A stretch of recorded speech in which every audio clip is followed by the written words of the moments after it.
Okay, this video is a continuation of the book review of Digestive Tune-Up by Dr. Dr Mcdougall. We're on the chapter about the liver. One quick picture here was the idea that knowing nutrition and epidemiology is the difference between being a Gulliver or a Lilliputian in terms of being able to help people with disease.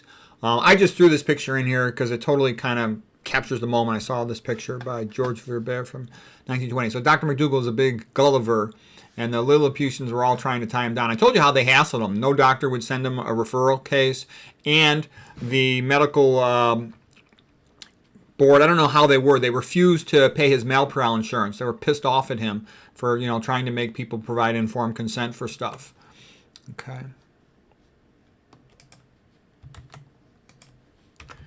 Okay, now real quick, what's the story of the liver and fat? When fat first accumulates in the body, it's initially largely in the subcutaneous tissues, for example. Then it starts to accumulate in skeletal muscle. And in skeletal muscle, it sort of overloads the mitochondria. It's called overnutrition, and that leads to diabetes with postprandial, means after eating, hyperglycemia, high blood glucose levels. So that's sort of an early phase of diabetes.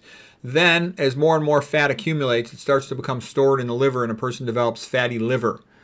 And the fatty liver then makes them unable to properly sense and monitor and correct blood glucose levels during fasting. So this is postprandial hyperglycemia, and fatty liver leads to fasting hyperglycemia. So the blood glucose is abnormally elevated even when a person's fasting, around the clock. Okay, eventually the fat just keeps accumulating. You start getting fat accumulating in the pancreas, and you'll develop atrophy of the pancreatic beta cells. It's fatty, toxic fat atrophy. It's toxic to everything, excessive fat. In the liver, I'll explain a little bit more what it does in the liver in a moment. And this is also called the ectopic fat theory of diabetes, whereby fat's not supposed to be in the skeletal muscle. Okay, under normal circumstances in a regular person, it's not. It's not supposed to be stored in the liver. It's not supposed to be stored in the pancreas. By the way, ask any radiologist who looks at a lot of abdominal CAT scans. They see fatty atrophy of the pancreas all the time because diabetes is so common. And then when you get chronic hyperglycemia, it starts damaging all these other organs. But the important thing to know is that fatty liver is a very common starting point. And the majority of middle-aged and older Americans have fatty liver. I see it all day long, every day. Okay, so a change in the liver fat content. This comes from the research work of Roy Taylor, MD. He's in England. I think he's an MD, PhD, and he found that you could show how much percentage fat people have in the liver on a special type of MRI. And when they had 36% liver fat, they were diabetic, type 2 diabetics. But when he got them to lose weight, and he could get them to lose the weight pretty quickly, just in as quick a time as 2 months or so, 8 weeks. And as soon as they lost the liver fat, their diabetes was cured. These were all patients who had type 2 diabetes of 4 years or less duration. And he routinely cured almost all of them. Dr. Mcdougall will say that by definition, type 2 diabetes is always 100% curable. When you start losing the pancreatic beta cells, you could even maybe call it something different, diabetes 1.5 or something. But as long as you've got pancreatic beta cell significant function, you can potentially cure the patient, or they can potentially cure themselves, really. That's an important point. They have to learn how to cure themselves. You can just educate them. Okay, what's the significance of fatty liver? Well, normal levels right here, it's the metabolic workhorse of the body. The fat starts accumulating in the liver. It's NAFL, non-alcoholic fatty liver, and then it becomes inflamed, non-alcoholic Steato-Hepatitis. The itis is inflammation. I'm showing you all these picture slides first so that when I get into the text, it'll all make sense. Okay, the NASH is itis, inflammation of the liver. Inflammation cools over and leads to healing with fibrosis, collagen being laid down in the liver, connective tissue, and then you get cirrhosis, a markedly scarred fibrotic liver, and that'll trap some cells, and they become further separated from the oxygen delivery of the capillaries, and some of those can potentially transform into cancer, hepatocellular carcinoma. It's pretty common cancer. See that all the time. Okay. So anyways, this is the sequence of things that can happen. But the most common thing is fatty liver and diabetes. See that all day long, every day.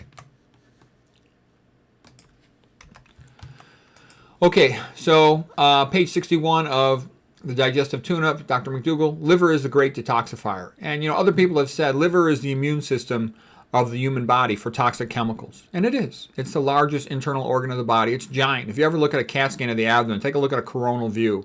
It's literally about 1/3 of the entire abdomen. It's a massive organ. It's wise to avoid toxins. basically a high-fat diet is toxic to the liver, leads to fatty liver and diabetes. Glyphosate, more properly pronounced glyphosate, but I like glyphosate because it reminds me glycine phosphate. Okay, that's toxic to the liver. Entire books have been written about the toxicity of this chemical, and with chapters on its association with fatty liver.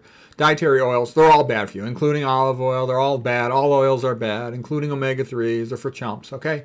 High fructose corn syrup and processed food is associated also with fatty liver. Alcohol, that would be alcoholic fatty liver, okay? Very common.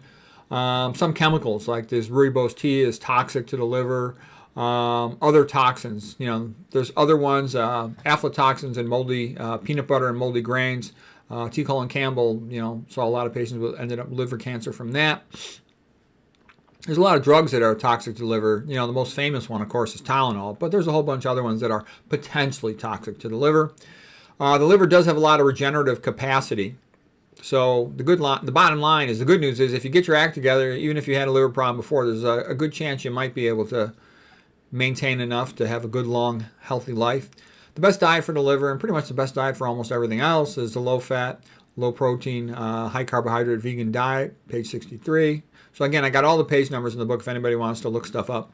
Okay, liver processes dietary protein, and that's why once the liver is failing and it's no longer able to work to full capacity, if a person eats a high-protein diet, that's a dangerous thing to do. They can push them into encephalopathy. It's called hepatic encephalopathy. I'll occasionally look at the brain MRIs in these patients. They get an abnormal T1 hyperintensity in their basal ganglia, like the lentiform nucleus. Plant protein is better tolerated by liver patients. Okay, NAFL is non-alcoholic fatty liver. Most of the time, it starts out with the patient being fat and diabetic, pre-diabetic, and then they have elevated liver function tests like their ALT, alanine aminotransferase, and it's super common, more common in fat people, alcoholics, the fatty liver, diabetics, pre-diabetics, more common in women. Elevated blood triglycerides are associated with it. That's one of the reasons, too, you got to be a little bit careful about taking excess simple sugars. That's one of the things that they can contribute to. Viral hepatitis. See a lot of viral hepatitis. Lots of patients with HBV, HCV, hepatitis B virus, hepatitis C virus. It can be from a history of IV drug abuse, blood transfusion, sex with an infected person. Sex is kind of dangerous, okay? So one has to be very careful about it. A lot of diseases can come from that. A lot of good things can come from that too, but one has to be careful. Okay, all this stuff can lead to cirrhosis and then hepatocellular carcinoma. Dr. Mcdougall says that he has personally seen some patients reverse chronic viral hepatitis by becoming low-fat vegans, but he has not seen a paper that sort of makes it official, but in his own personal experience, he's seen that. Some herbal treatments seem promising for viral hepatitis. Those are listed on page 65, and I think that's all I got for the liver chapter. Yes, so I hope that was helpful.